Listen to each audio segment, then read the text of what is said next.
Hello and welcome back to another Demis Hellen tutorial. We're going to talk Triple Cheese by UHE.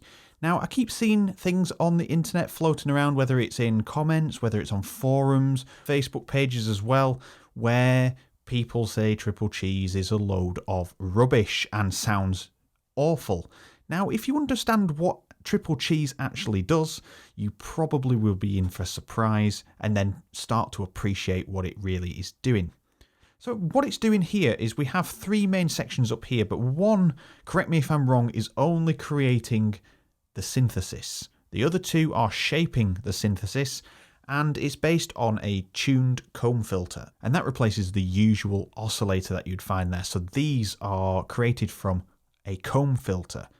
So if we just take a second to appreciate that this is actually a filter and not an oscillator, we start to understand there's a bit of power behind this that we can utilize, whether it's for trance atmos or whether it's for a bass or a pluck sound or a support for a main lead.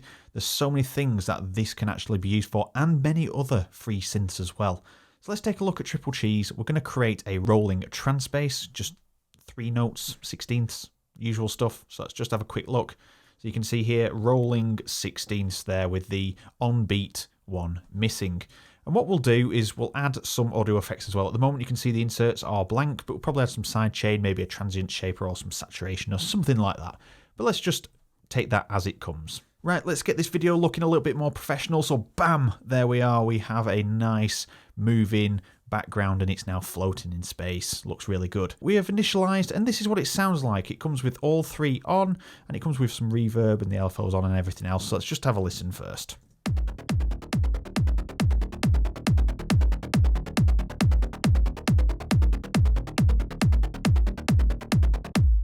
Okay, so it sounds pretty good. It doesn't sound awful and it sounds pretty unique. It's got a nice sound straight away. That would work as a mid bass, just that initialized preset. We could make that into a mid bass. So as you can see, I've just turned these two off, so we're only working with this one and we're going to work with a saw pluck here. So once I change this over, you'll hear the sound difference.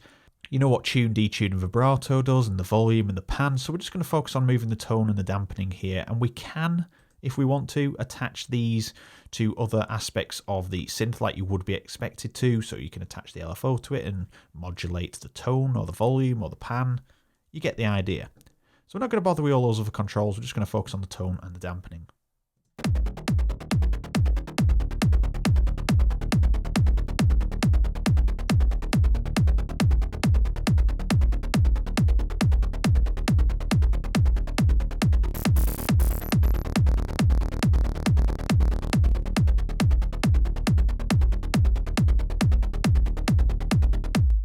You can hear straight away as soon as we switch to saw pluck, we got a really deep sound out of it and it sounds really good for trance. It has that nice natural low end, sounds quite analog, it's got nice warmth to it.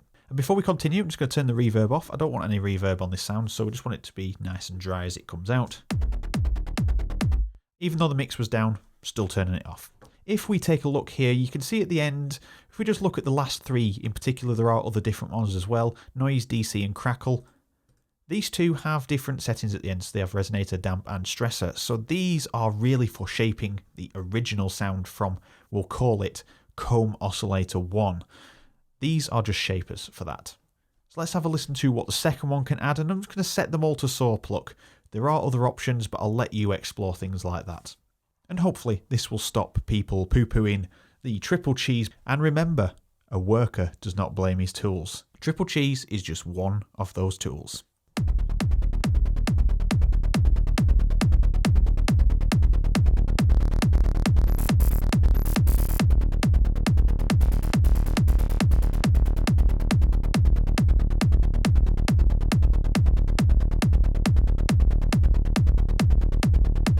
Okay, so it's not sounding quite where I want it yet, and we're just going to treat the dampening as a filter. It's just like a low pass filter.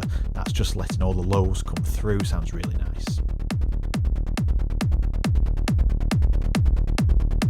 This last one is where it's going to make all the difference.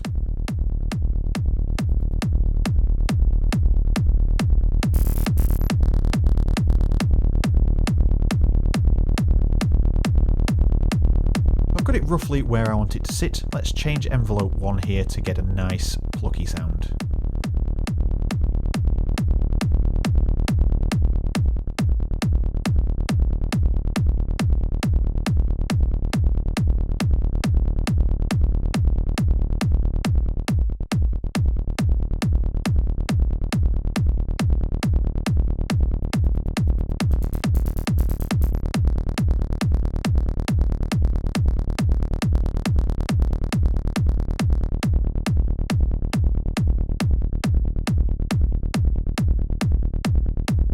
we are. As soon as we hit that dampening there, just like closing a filter,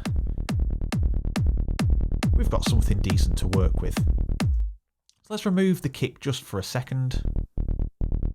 We've got a really nice sound there, I like it. Now let's just go back to the full screen mode for a second. I know we like floating around in space for a little bit, but we're going to just add a couple of effects on here. So I'm just going to put a transient shaper, and I'm going to give you a really quick and easy transient shaper. If you're not looking to really tweak and get into the nitty gritty, Orbit is absolutely fantastic for stuff like this. You can bring out the bite and the attack on sounds, so you can have a really mild attack, a medium, or a really hard attack on there, and then you've got a mix knob as well. So let's just have a listen to what this can do on medium. I think that's all we're going to need here. I'll just boost it up to 100%.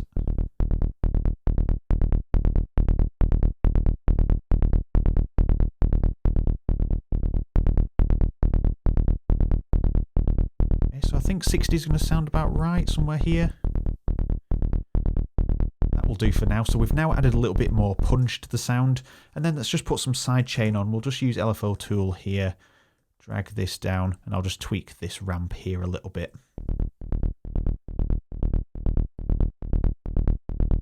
I just want to let a little bit more of that come through, but not as loud as that. So you can see there's quite a bit of reduction there. That will do for now. So kick back in.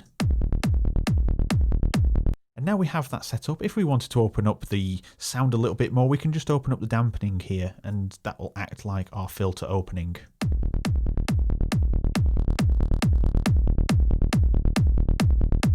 Bearing in mind, we will have to do that for each one, but we could automate them. That is no problem at all.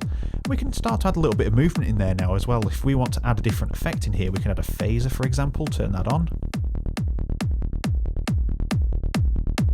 Change the speed.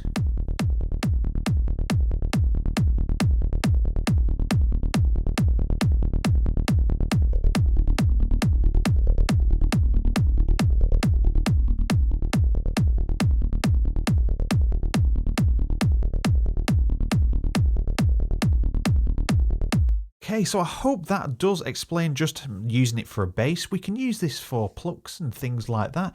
I'm not going to demonstrate that today, but if you want to see some more, just let me know in the comments. Triple Cheese, do you want to see some more sound design on there, especially if we can use that for atmospheric effects, because there's some really interesting sounds we can create with this, especially you know what comb filters sound like. As soon as you start putting them onto sound, you get that disconnected sound and it just stretches and pulls and tightens up again. There's all different things that we can do to create really nice atmos in the background of your tracks.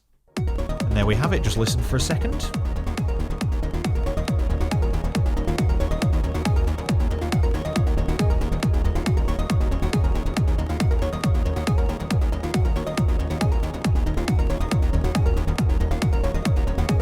Here, that Triple Cheese is adding that nice low tone. It's got a phaser on it. I'd probably not put that on for this particular demo, but just a demo that the effects within Triple Cheese are also very usable, but it adds so much depth to the sound as well. So we've got that rolling bass there. It sounds very clean. It's quite gritty, but there's no low ending. And this is just purely low end, and it's very Psytrance-esque.